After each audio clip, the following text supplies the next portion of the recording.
Hyderabad city development లో real estate రంగం కీలక పాత్ర పోషిస్తుంది. ఎన్నో ఆశలు మోసుకొచ్చినటువంటి కొత్త సంవత్సరం అందరికీ సుఖ సంతోషాలు పంచాలని కోరుకుంటూ క్రెడై హైదరాబాద్ ప్రెసిడెంట్ వి రాజశేఖర్ రెడ్డి గారు 2025 లో హైదరాబాద్ మార్కెట్ కండిషన్స్ పై మాట్లాడుతున్నారు. Let's have a look at it.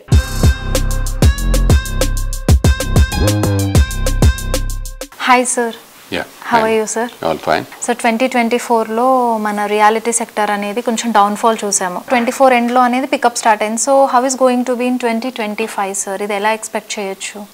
You said down fall అనేది not the right word. Market లోపల కొత్తగా గవర్నమెంట్ వచ్చిన తర్వాత కొంత వెయిట్ అండ్ వాచ్ మోడ్ లో ఉంటుంది. మనం ముఖ్యంగా చెప్పాలంటే first 6 months is more of elections time అనమాట. ఆ టైం లోపల అసెస్మెంట్ చేయడానికంటే కూడా ఓవరాల్ గా ఫిగర్ చూసినప్పుడు రిజిస్ట్రేషన్స్ అవన్నీ చూసినప్పుడు కూడా పాజిటివిటీ అనేది మనకు కనబడుతుంది. సో మూవింగ్ ఫార్వర్డ్ కొత్త సంవత్సరం శుభారంభంతో స్టార్ట్ అయిందని చెప్పొచ్చు. 2 రాష్ట్రాల్లో ఈ మధ్యలో ప్రాపర్టీ షోస్ ఆర్గనైజ్ చేసిన దాన్ని బట్టేసి వాటికి వచ్చిన రెస్పాన్స్ బట్టి చూసినప్పుడు ఏపీలో వచ్చేసరికి విజయవాడ, గుంటూరు, ఒంగోలులో జరిగిన ప్రాపర్టీ షోస్ చాలా సక్సెస్ఫుల్ గా జరిగి ఉన్నాయి. Tremendous response over there. అంటే అక్కడ కూడా మార్కెట్ సెంటిమెంట్స్ ఇంప్రూవ్ అయ్యాయి అనేది చెప్పొచ్చు. దాంతో పాటుగా తెలంగాణలో మనకి హైదరాబాద్ తర్వాత వరంగల్ ఇస్ సెకండ్ క్యాపిటల్ లా ట్రీట్ చేయాల్సిందనమాట. అటువంటి ఆ ప్లేస్ లోపల కూడా రీసెంట్ గా నిర్వహించిన ప్రాపర్టీ షోలో physically I was there. Tremendous response అనమాట. The purchasers who are interested has come. Spot bookings కూడా కావడం అనేది చాలా వరకు పాజిటివ్ అనమాట. అంటే దీన్ని బట్టేసి నేను చెప్పదలుచుకున్నది ఏంటంటే హైదరాబాద్ ఒకటే కాకుండా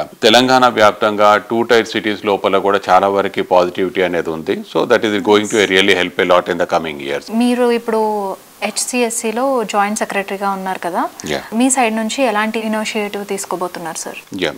ముఖ్యంగా చెప్పాలనంటే హైదరాబాద్ సిటీ పోలీస్ నుంచి తీసుకున్న గొప్ప ఇనిషియేటివ్ HCSC అనమాట. ట్రాఫిక్ ఫోరం నేను జాయింట్ సెక్రటరీగా హెడ్ చేస్తున్నాను. హైదరాబాద్ కి మెయిన్ గా ఇష్యూ వచ్చేసి ట్రాఫిక్ అనమాట. మనం దాన్ని ఏ రకంగా ఆర్గనైజ్డ్ గా చేయొచ్చు, తర్వాత దాన్ని ఒక ప్రాపర్ వేగా చేయాలంటే, ఛానలైజ్ చేయాలంటే ఎటువంటి ఇనిషియేటివ్ తీసుకోవాలా అంటే దానికి సంబంధించినంత వరకు ఇన్ఫ్రాస్ట్రక్చర్ డెవలప్మెంట్ అనుకుందాము, తర్వాత కొన్ని పాలసీ మ్యాటర్స్ అంటే సిటీ గ్రోత్ కూడా ఏ దిశ లోపల చేస్తే బాగుంటుందనే దాని మీద ఉంది. కాబట్టి HCSC తరఫున అక్కడే హైదరాబాద్ కూడా సపోర్ట్ చేస్తూ ఒక ట్రాఫిక్ సమ్మిట్ నిర్వహించబోతున్నాము. So it is going to be like little bit of game changer అనమాట. మనకి సైబర్ క్రైమ్స్ అనేవి చాలా పెరిగిపోయి ఈ రోజుల్లో ప్రజలు ఎవరైతే ఉన్నారో అలా చాలా ఎఫెక్ట్ అవుతున్నారు. సో దాని గురించి మీరు ఎలా కేర్ తీసుకోబోతున్నారు సార్? తెలంగాణలో సైబర్ క్రైమ్స్ అనేది చాలా పెద్ద ఎత్తున జరుగుతున్నాయి. సో ఇవన్నిటికీ ఒక ఫుల్ స్టాప్ పెట్టాలనే దిశలో సైబర్ క్రైమ్స్ నుంచి షికాగోయల్ గారు హెడ్ చేస్తున్నారు. ప్రత్యేకంగా క్రెడై హైదరాబాద్ తోటి కూడా ఒక మీటింగ్ నిర్వహించడం జరిగింది. దానికి మేము ఈ అవగాహన కల్పించే విధంగా కూడా సపోర్ట్ చేస్తామని చెప్పున్నాము.